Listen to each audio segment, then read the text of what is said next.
everybody, Angie B here. It's been quite a while since my last vlog, and I haven't really been active the last couple of days on LiveJournal, largely because I've just been really busy, and I've been going to movies, and I've been talking to people, and going out to lunch, and spending much too much money. But I'm back! Yay! And today's vlog is going to be about books versus movies. In other words, movie adaptations of books. Now, this is a pretty broad topic because, I mean, as you know, there is no originality in Hollywood, and so there have been many adaptations of classic books, indie books, comic books, what have you. For the purposes of this vlog, I'm only going to focus on, like, book adaptations, not comic book adaptations. That could be its own vlog. And I've got them kind of divided into 4 categories, okay? First off, you've got the movie adaptations that are actually superior to the books. Now, granted, this isn't a very big list, but there you have it. There are some out there that are actually superior to the books. Now, of course, this is all relative and subjective and wada, and, you know, everyone has their own opinions, but in my opinion, these are some of the adaptations that are actually more enjoyable than the books. Chocolat, okay? The movie starring Dame Judi Dench, Juliette Binoche, Johnny Depp, Lena Olin, Alfred Molina. It's a great movie. It's got a fantastic cast, beautiful music, got great colors, and there's this really whimsical atmosphere to it. It's just a really interesting story, and it's just real wish fulfillment, really, and I love that movie, in large part because the acting is so great, and because it's set in this kind of nostalgic, bygone French town, and it has the air of a real modern fairy tale to it, and I love it. I love the movie so much. I read the book a couple years ago because I've loved the movie so much, and I was like, well, I gotta try out the book. The book is beautifully written, okay? I really like Joanne Harris's writing, but so much of the book is just, I don't know, it felt hollow to me. The movie itself had such warmth and depth, and it felt really, you know, human. And the book felt too detached and a little too scattershot. There wasn't a lot of resolution in the book, and a lot of things happened that, yes, they're different than the movie, but not just that, they were just unsatisfying. They just, I don't know, they felt kind of empty and hollow and just, I don't know. I liked the life and the vibrancy and the imagery of the movie a lot better than the book, so the movie surpasses the book in that case. Practical Magic. This is one of my all-time, like, feel-good movies. I know it's kind of a ridiculous, goofy movie, and it's more of like a guilty pleasure, really, but it's a cute movie. There's, you know, great imagery in it. You got Sandra Bullock and Nicole Kidman playing sisters, and I like them both, okay? I do. And then you've got Diane West and, oh my god, her name just flew out of my head. Oh, I feel so bad because she's like my favorite. She plays Aunt Jetty. But anyway, I love the movie because the movie is whimsical and it's, you know, it's just fun, and it's another one that feels like a modern-day fairy tale or ghost story or what have you. I also really love Aidan Quinn. Oh my god, I love him so much, so I really like that movie. The book, again, another situation where the characters are less likable. The situations just feel a little bit more forced in the book than they do in the movie.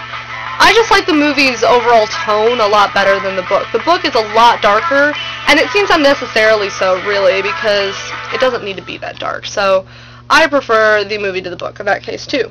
The Illusionist. Oh my god, The Illusionist. What an amazing movie, okay? Ed Norton doing an amazing performance as Eisenheim the Illusionist. I really like Jessica Biel because she's pretty and she has gorgeous clothes, and she's the object of Ed Norton's affections, and I'm fine with that. And, I mean, it's just, the movie is so good. And then, of course, you've got Rufus Sewell playing the amazing bad guy, like always.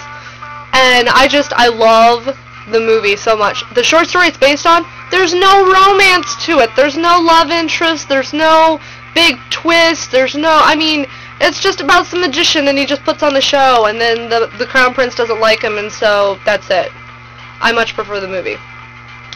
Lord of the Rings. Now, this is one that will be highly contested among many of the fans, but I don't like the Lord of the Rings books. I'm sorry, but that's just, I can't. I've tried, I've managed to read them all, but I I like The Hobbit well enough, but the Lord of the Rings books just don't do anything for me. The movies, however, are just so stirring and epic and emotional and everything that good movies should be, and the acting and the cinematography and the score and the colors and the... superb. Absolute fantastic work by everyone involved in that case. Then you have the movies that are just complete disappointments. They just totally miss the point of the books, or they made the movie too ridiculous, or what have you. But on that list, Ella Enchanted. That was one of my favorite books growing up. I loved that book. I've read it dozens of times. And the movie just, it just pissed me off so bad. It just felt too ridiculous and over the top and hammy, and it just lost the complete point of the book. Hitchhiker's Guide to the Galaxy. I have to admit, there are parts of the movie that I actually enjoy, mostly involving Jim Dale's narration. Alan Rickman as Marvin the Paranoid Android, and Bill Nighy, just thrown in because he's Bill Nighy and he's awesome. I do like Martin Freeman as Arthur Dent, but that's another case where I feel like the movie just missed out on the point of the book, and it just lost a lot of the really, twisted satire of Douglas Adams' work. So, another case there. The Harry Potter movies. Now, there are moments in the Harry Potter movies that I like. I like a lot of the actors that are in the Harry Potter movies. I mean, the Harry Potter movies get some of the best actors, the creme de la creme of the British, acting crop. And I love Rupert Grint, and Emma Watson's actually starting to impress me again, finally, after, years of acting with her eyebrows. But on the whole, another case where the movies miss out on the point of the book, and they just cut too much stuff out that's actually important, and they really denigrate a lot of the characters. Like, poor Neville just hasn't really gotten his due yet, and he better in the last movie or I'm gonna cut a bitch. Then you've got the movies that are really good, but they don't have a lot of connection with the books. So these are movies that are really good, really solidly made, and I enjoy, but they're not, I kind of have to separate them entirely from the books because they just feel like completely different entities. The Bourne movies. The Bourne movies are barely based on the books, okay? The Bourne books have a lot to do with, like, the Jackal and all this more, intrigue and espionage and Jason Bourne actually being an active operative and stuff. And in the movies, it's a great character study of Jason Bourne, and I really love how they brought the focus in on just the character rather than on the crazy mayhem and mischief. Casino Royale, the book, absolutely nothing like the book. But the movie, fantastic. Best reboot of the James Bond series you could ask for, and I just hope that the next movie comes back up to the standard of Casino Royale, because Quantum of Solace was kind of disappointing. But Casino Royale was great. Yeah, some moments of it dragged, but every time that you had Daniel Craig and Eva Green on screen when they were sparring, and Le Chiffre was great, good movie. Fight Club. Again, a lot different from the book in a lot of ways, but also a stunning masterpiece, okay? Fight Club is one of those movies where you watch it 50 billion times and you still find new things in it to love. I just love Fight Club because it's so artistic, it's so layered, such great performances, and some of the best quotable dialogue ever. Jurassic Park, again, a lot different from the book, but a really, really stellar movie.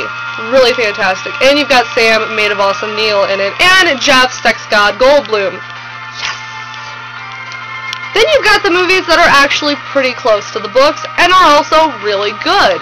There's not many of those, I have to admit, and I've been racking my brains and I can't think of many more. So if you have any suggestions to add to this list, I'd be open to them. But right now, I've got Much Ado About Nothing, the Kenneth Branagh, Emma Thompson production, because it's fantastic, and it's goofy, and it's ridiculous, and I think it really captures the feel of the play. Pride and Prejudice. I count both the 95 miniseries and the 2002 movie in this category, or the 2005 movie, excuse me, in this category because they're just both beautiful. And yes, the 2005 one did kind of edit out some things in the book, and they condensed, of course, because it's only 2 hours, but I think it's a really solid movie, and I think it really captured the feel of the book. So, those two are on the list. I'd also probably include Kenneth Branagh's Hamlet, because it's fantastic. Basically, anything that the British do that's an adaptation of one of their own, Shakespeare, Jane Austen, Bronte, you're pretty, got a pretty good chance of those being stellar, because the Brits know how to do it, man. So this is my vlog about the movie-to-book debate. I know, as one wise threadless shirt once said, movies, ruining the books since 1920. And to some extent, that's true. But I think there are a lot of other instances where the movies are just as enjoyable or even more so than the books. I really like Bridget Jones' Diary. I really like the movie. You know, I mean, you just gotta take them as they come. Give movie to book, or book to movie adaptations a chance every once in a while. Hope you guys have enjoyed hearing me natter on about this. Hope you tune in next time. Check you later.